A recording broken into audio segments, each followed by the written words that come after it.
Hello, third graders. We are nearing the end of the BFG. I can't believe it. We are on this chapter called The Plan, and then we only have, I think, one chapter after that. So we are so close to being done. All right, let's get reading. The head of the army and the head of the Air Force stood at attention beside the Queen's breakfast table. Sophie was still in her seat, and the BFG was still high up on his crazy perch. It took the Queen only 5 minutes to explain the situation to the military men. "I knew there was something like this going on, Your Majesty," the head of the army said. "For the last 10 years we have been getting reports from nearly every country in the world about people disappearing mysteriously in the night. We had one only the other day from Panama." "For the hatty taste," cried the BFG. "And one from Wellington in New Zealand," said the head of the army. "For the booty flavor," ugh, cried the BFG. "What is he talking about?" said the head of the Air Force. "Work it out for yourself," the Queen said. "What time is it? 10 a.m.? In 8 hours those 9 bloodthirsty brutes will be galloping off to gobble up another couple of dozen unfortunate wretches. They still have to be stopped. We must act fast." "We'll bomb the blighters," shouted the head of the Air Force. "We'll mow them down with the machine guns," cried the head of the army. "I do not approve of murder," the Queen said. "But they are murderers themselves," cried the head of the army. "That is no reason why we should follow their example," the Queen said. "Two wrongs don't make a right." "And two rights don't make a left," cried the BFG. "We must bring them back alive," the Queen said. "How?" the two military men said together. "They are all 50 feet high. They'd knock us down like 9 pins. "Wait," cried the BFG. "Hold your horseflies. Keep your skirts on. I think I has the answer to the maiden's hair." "Let him speak," the Queen said. "Every afternoon," the BFG said, "all these giants is in the land of naughty." "I can't understand a word this feller says," the head of the army snapped. "Why doesn't he speak clearly?" "He means the land of Nod," Sophie said. "It's pretty obvious." "Exactly," cried the BFG. "Every afternoon all these 9 giants is laying on the ground, snuzzling away in the very deep sleep. They is always resting like that before they is galloping off to guzzle another helping of a human beings." "Go on," they said. "So what?" "So what you soldiers has to do is creep up on their giants while they is still in the land of Naughty, and tie their arms and legs with mighty ropes and wonking chains." "Brilliant," the Queen said. "That's all very well," said the head of the army, "but how do we get these brutes back here? We can't load 50-foot giants onto trucks. Shoot 'em on the spot, that's what I say." The BFG looked down from his lofty perch and said, this time, to the head of the Air Force, "You is having belly poppers, is you not?"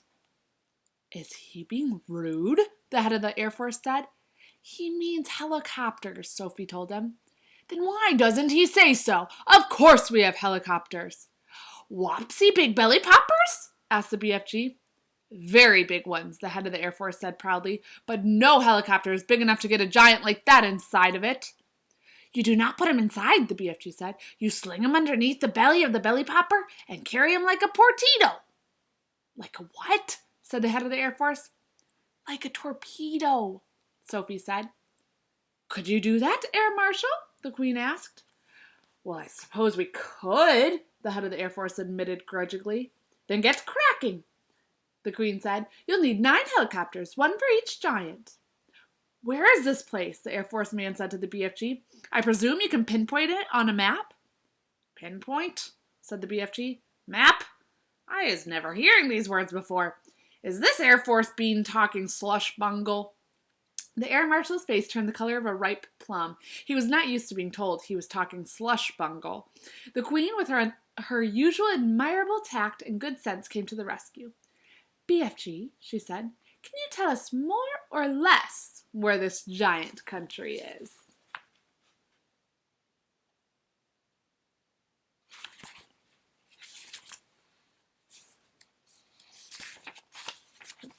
"No, Magister," the BFG said, "not on my Nelly." Then we're jiggered, cried the army general. This is ridiculous, cried the air marshal. You must not be giving up so easy, the BFG said calmly. The first titchy bobstickle you meet and you begin shouting, you is Biff Squiggled. The army general was no more used to being insulted than the air marshal. His face began to swell with fury, and his cheeks blew out until they looked like two huge ripe tomatoes. Your Majesty, he cried, we are dealing with a lunatic. I want nothing more to do with this ridiculous operation. The Queen, who was used to the tantrums of her senior officials, ignored him completely. BFG, she said, would you please tell these rather dim-witted characters exactly what to do? A pleasure, Your Majesty, said the BFG. Now listen to me carefully, you two boot bogglers. The military men began to twitch, but they stayed put.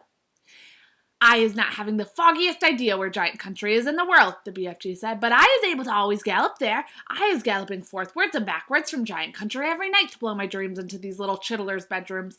I is knowing the way very well. So all you is having to do is this. Put your 9 big belly hoppers up in the air and let them follow me as I is galloping along. How long will the journey take? The Queen asked. If we is leaving now, the BFG said, we'll be arriving just as the Giants is having their afternoon snozzle. Splendid, said the Queen.